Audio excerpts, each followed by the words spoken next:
대한민국 치과계는 끊임없는 발전과 함께 유구한 역사를 가지게 되었습니다.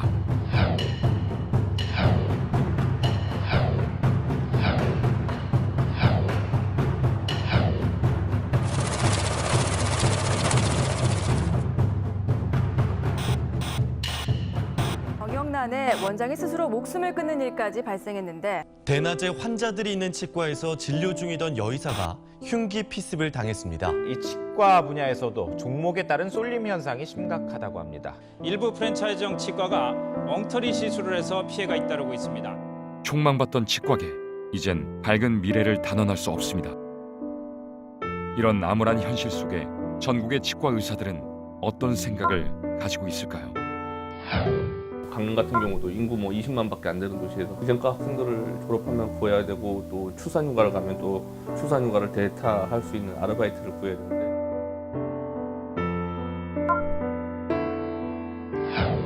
부산에도 최근에 이제 그런 일이 있었는데, 그래서 아무튼 계획적으로 한 2, 3년 하다가 치과를 없애버리고 또 다른 데서 개원을 하고 이렇게 하더라고요.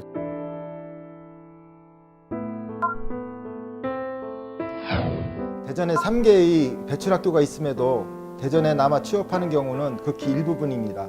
구인 광고를 내도 연락 오는 경우는 드물고 오히려 직원에게 면접을 당하는 경우가 비일비재합니다. 그러면 이제 막 개업을 하고 꿈꾸는 젊은 치과 의사들 생각은 어떠할까요? 여러 선배 원장님들과 제 아래에 있는 후배 원장님들의 어떤 그 유대관계라든지 이런 것들이 항상 문제가 돼요.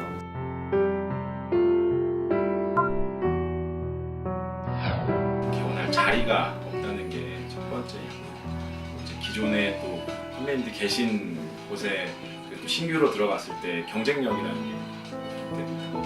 그렇습니다. 이 암울한 현실을 걷어내줄 적임자를 우리 손으로 직접 뽑아야 합니다. 그 적임자는 실천하는 사람이어야 합니다. 타고난 일꾼 박영섭은 방사선사협회와 일전을 벌여 시위생사 파노라마 촬영을 가능케 했습니다. 시대 정원의 감축을 시작으로 치과의사 인력 감축 실현에 한 발 더 다가가게 되었습니다. 정부와 국회 모두를 설득시켜 촉탁의 제도를 치과의사까지 확대시키는 데 성공했습니다. 치과의사 역시 보톡스 레이저 시술을 가능케 하여 치과의사 진료 영역 확대에 물꼬를 틀었습니다. 학생 구간 검진비를 1인당 5,390원으로 인상해 보험 수가 정상화의 길을 열었습니다. 대정부나 대국회나 다른 우리 파트너에 대한 할 수 있는 이런 능력이 있는 사람들이 많이 지금까지 갖고 있다는 게 큰 장점이라고 생각합니다. 치과계를 반드시 재판을 짜서 그 기운이 우리나라 전체에 퍼질 수 있도록 해주시길. 오늘 보니까 기운이 잡혔습니다. 저도 할 수 있는 일 뭐든지 시켜주시면 제가 다 하겠습니다. 여러분들 어떠하시겠습니다.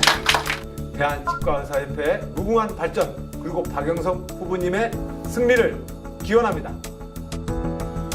그리고 그 적임자는 우리를 위해 행동하고 실천해야 합니다. 타고난 일꾼 박영섭이 치과 전문 조무사 제도를 신설하고 법제화하여 개원과의 보조 인력 흐름을 원활하게 할 것입니다. 입학정원 조정, 보건산업진흥원을 이용한 해외로의 진출, 실기시험 도입 등 다양한 방법으로 치과의사 인력을 감축할 것입니다. 완전치 않은 전문 의제를 수정 보완해 나감으로써 연착륙하도록 최선을 다할 것입니다. 치과계뿐만 아니라 유관 단체들과의 협력으로 반드시 1인 1개소 법을 사수할 것입니다. 의료기관 개설권 조항을 구체화하고 검증 절차를 강화하는 허가제 도입을 방안하여 사무장, 불법 생협 치과를 척결할 것입니다. 여성 대의원 비례대표의 의무 할당수 지원 및 여성 임원 확대 등 여성 지위 지원 프로그램을 확대할 것입니다. 치과계의 미래를 위해 취업 꼭 바꿔놓겠습니다. 어렵고 힘들어도 꼭 이루어내겠습니다. 반드시 해내겠습니다. 저희 약속 꼭 지키겠습니다. 타고난 일꾼 박영섭, 믿고 쓰는 박영섭, 맡겨주십시오. 어려울 때 빛난다. 기호 3번 박영섭이 꼭 해내겠습니다.